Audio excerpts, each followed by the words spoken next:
Hello மக்களே, என்ன பண்ணுறீங்க?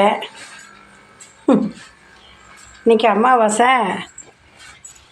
பெரியவங்களுக்கு விளக்கு போட்டு கோயிலுக்கு போகலான் இருந்து, சரி இன்றைக்கி தை அமாவாசை, பெரியவங்களுக்கு விளக்கு போட்டு விட்டு காலையில் நேரமாக எழுந்திரிச்சி அவர் கரூர் போகணுன்னு அவர் விளக்கு போட்டுட்டு தான் போனார்.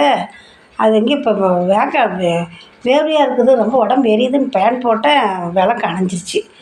சரி நம்ம இப்போ போட்டுடலாம், இப்போ தான் குளித்தோம், சரி அப்பாவை கும்பிட்டுக்கலாம்.